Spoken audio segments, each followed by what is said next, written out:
Good morning. Nagsaing ako ng malagkit, mga 1 tasa lang. Yung ginamit kong tasa,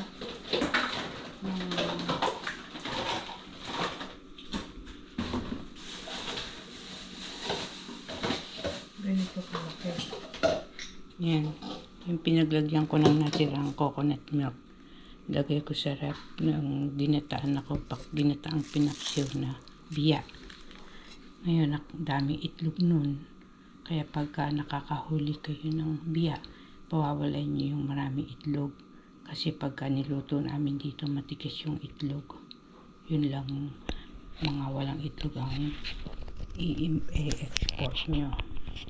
Ngayon, sa pagluluto ng malagkit, biko, sinaing ko muna, tapos mag-ano ko ng minatira kong coconut milk. Ilalagay nyo sa kawali, pinakamantika nyo para lusawin ang konting brown sugar. Masarap kasi sa biko, brown sugar.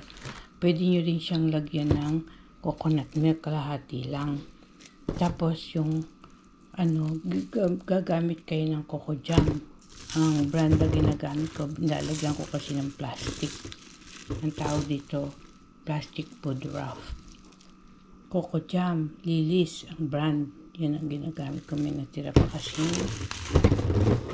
Lalagay ko na lahat yan.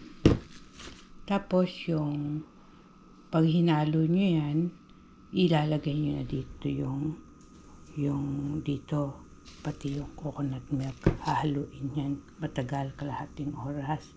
Ngayon, pagka ito, kaganito frozen, babalawang ko yan, lalubog ko sa tubig para lumampot.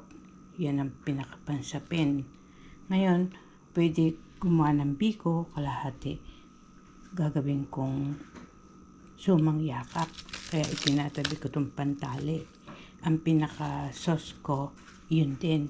Yung pinakuloang coconut milk na may brown sugar, saka Coco Jam.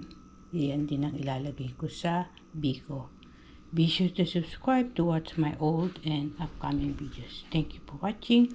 Additional nga pala, konting asin para tumagal yan, ma-preserve. Bye!